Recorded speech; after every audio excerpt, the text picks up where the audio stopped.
Bibigyan lang natin ng konting pansin ang video ni Isma Takinatak na minsan ay may nagpunta sa kanyang lugar at nagpa-testing ng gamit. Itong tao na to ay sobra talaga ang hambog. Natanggalan nga ng Facebook at nasundan pa nga ng YouTube, pero ganun pa rin, ayaw niyang tumigil. Basang-basa ka naman ng mga tao kung anong klaseng antingero ka.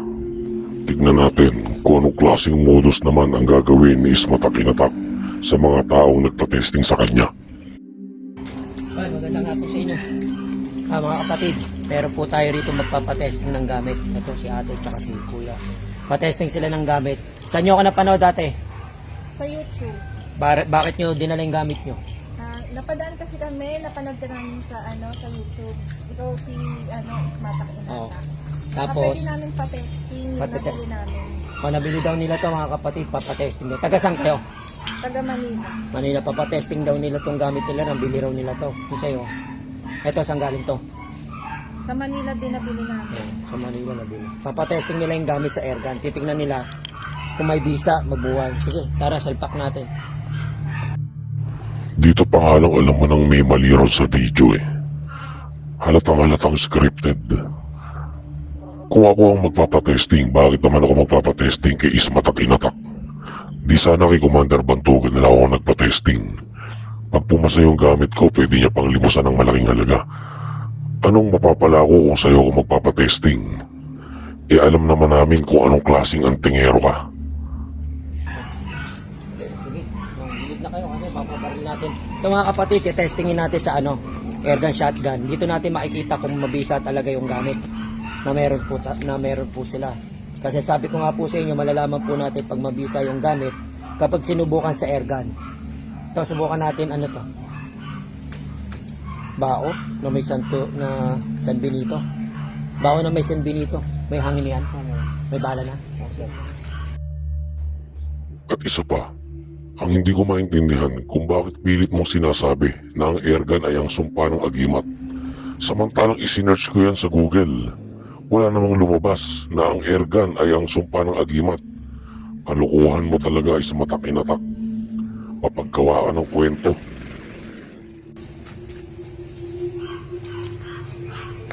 Sige, testingin po niya yan. Tapos, lapit mo rin. Yan na yung Ayan, titirahin po natin sa single shot. Tingnan natin kung may kakawala po sa sa gamit. Lapit ko konti para makita mo. Kaya kapatid, subukan pa natin. Fire. Oh. Sag. Okay, pakita mo. Sag. Ito ate, wasak yung gamit mo. Ibig sabihin, wala siyang bigit. Walang laman eh. Walang laman. Magkano nakuha niyo to? 7,000 yun, sir. 7K? 7K. Ito, ganito? Oo. Ala. Nadinig niyo ba yung sinabi ni Isma Tak? Na wala daw laman yung bao. Kaya ito ay walang bisa. Bakit? Nakakalimutan mo ba na yung kidlat mo na ipinatesting ng nakabili sa'yo kay Commander Bantugan may laman na papel pero hindi pa rin pumasa. So ano ba ang pagkakaiba nun? Wala, di ba? Ibig sabihin, parehas lang kayong manloloko, yung may-ari ng bao at ikaw ay pinagloloko nyo lang yung mga binebentahan nyo. Hunghang. 7K daw nila nakuha yung bao. Tapos ngayon, subukan natin kung talaga may visa. Biruin mo 7K, ganun-ganun lang. Kada isa 7K o ano? Yung dalawa, iba pa yung isa. Ibang presyo yung isa. Ibang presyo daw isa. Bala, sige, testingin natin ulit. Nangihinayang ka rin sa 7K na ibinayad nila dyan sa bao. Samantalang ikaw, yung mga ibinebenta mo ay mas mahal pa nga. Hindi ka ba naawa rin sa mga taong nakabili sa'yo ng mga gamit? Di ba? Napakalinaw na pinagloloko mo lang sila. Tsaka tapos na ang karir mo sa mundo ng espiritual. Magmula ng winasak ni Commander Bantugan ang gamit mo.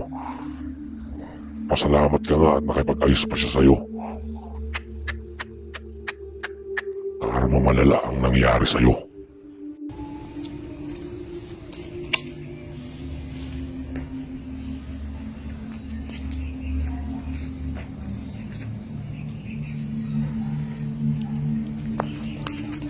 po may taga-baril po tayo, hindi po tayo bumabaril. Para walang dalawa, sira. Sira na naman. O, yung 7K. Dalawang 7K. Wasak na. Last shot. Grabe, sayang yung 7K mo, ate. Sayang daw yung 7K ni ate. Ano ang gusto mo? Sa'yo bumili ng gamit. Eh wala rin namang bisa ang gamit mo. Ikaw lang ang nakakaalam at ikaw lang ang nagsasabi na mabisa ang gamit mo. Ay nako, Ismatak. Magbago ka na. 2025 na. Nanloloko ka pa rin. Sayang 7K nila, dalawa. Nabili raw nila. Saan nyo nabili to? Ano mo nabili yan? Manila pa. Sa Maynila. Maynila. Ibig sabihin, nakakuha sila sa ano? Tao o ano? Tao lang. Tao lang. Kulang yata yan. Sa kaya po siguro. Pero nakuha nyo sa tao. Oo. Tao. Tao daw po nakuha nila dalawang bao, 7K pinatesting. Ito mga kapatid ha, pinakikita ko lang po sa inyo, wala pong kumakawala sa airgun. Once nang gumana po sa airgun yan at hindi po nabutas ng airgun yan, malakas po yung agimat nyo. Kaya nga po walang gumagamit ng airgun. Dahil alam po nila na kahit sino pinakamagaling na agimatero dyan, sino pinakamagaling na manggagamot na agimatero dyan, kahit ikaw pa na pinakamagaling, pag sinalang natin sa airgun yung gamit mo, tingnan natin kung makakalusot siya. Kaya nga po ginagamit ko palagi, di ba, airgun. Sus, bumanat ka na naman, Ismatak. Anong walang kumakawala sa airgun? Wala ka among gumagamit ng airgun, ikaw lang. Dahil ikaw lang ang hunghang na antingerong gumagamit niyan. Biruin mo, paano ka mang-hold up gamit ang airgun? Dala-dala mo yan. Haba-haba, kita agad. Sige nga, mang-ambush ka nga gamit ang airgun. Grabe, mag-isip ka naman, Ismatak. Walang kumakawala sa airgun, ulul. Airgunin mo mukha mo. Ito, mga taga Manila, napadaan lang daw sila rito. Nakita raw nila ako sa YouTube, tsaka sa Facebook. Tinatanong nila ako raw ba si Ismatak, ako nga. Tapos nakita nila sa FB na Agaton Alfonso. Kaya pagpunta nila rito, yan, nagpa-testing sila dahil gusto nila malaman.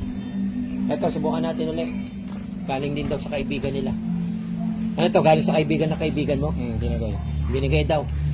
Pa-testing natin to, patry natin. San Benito. Oh.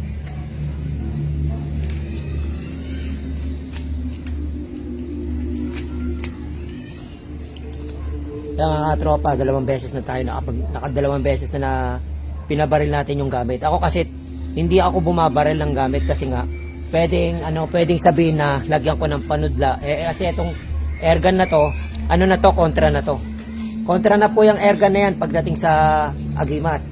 Kaya yung mga nagsasabi na walang bisa gamit ko, pwede naman kayo mag-testing sa gamit ko. Kaya nga ito, susubukan naman natin yung gamit ng iba.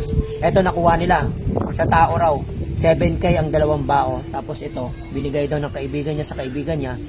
Napunta sa kanya, kaya pinagpa-testing. Kaya ito mga kapatid. Ayan, kita nyo sila. Ayan, sila ate. Oh. Pakita muna natin sila. Kaya nagpa-testing. Ayan. Sige. Tapos uwi pa kayo niyan. Manila, narinig pa.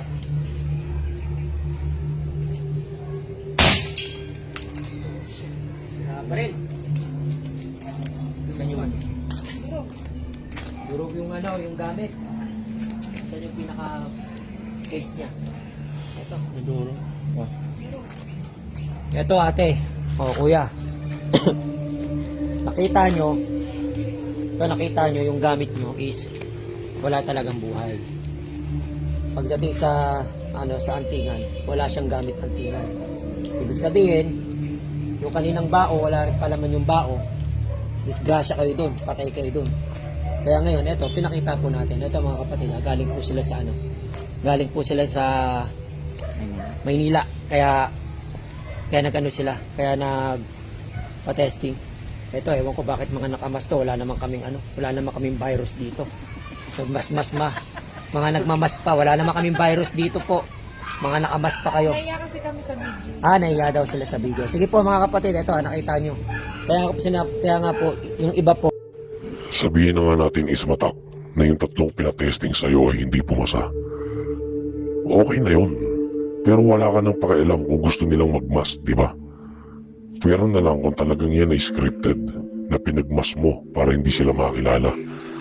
Ay sus, hindi kami pinanganak kahapon, Ismatak. Ako na ang nagsasabi, scripted yung ginawa mong testingan na yan. Tsaka yung meron kang testingan dati yung kay Lotus, bakit binura mo? Ipakita mo yung video na yun. Akala mo hindi ko napanood yun. Yung kay Maestro Lotus na bao, tinesting mo, wasak. Tapos hindi mo pa nga masabi-sabi na kay Lotus yun. Ang nakakapagtaka, bakit binura mo yung video na yun? Bakit kinumpronta ka ba ni Lotus? Natakot ka? Ilabas mo yung video kung talagang malakas ang loob mo at talagang tunay ka. Ang isang nakakapagtaka ron, ilang araw matapos na i-delete mo yung video ng testingan mo ng bao ni Lotus, ay biglang may nagpuntang 2 tao sa'yo at sinasabing nirekomenda raw yun ni Lotus. Grabe, nagkakuntsaba pa kayong dalawa. Siguro parehas kayong peke, no? Pagka sinimulan mo, tapusin mo. Huwag kang nagdi-delete ng video. Alam ko may kopya ka pa noon. I-upload mo ulit. Kung talagang matapang ka, doon bibilib ako sa'yo. Ako na ang magsasabi sa'yo. Lahat ng video ang i-upload mo, i-review ko. Manood ka, Ismatak. Hindi kita titigilan. Mwah.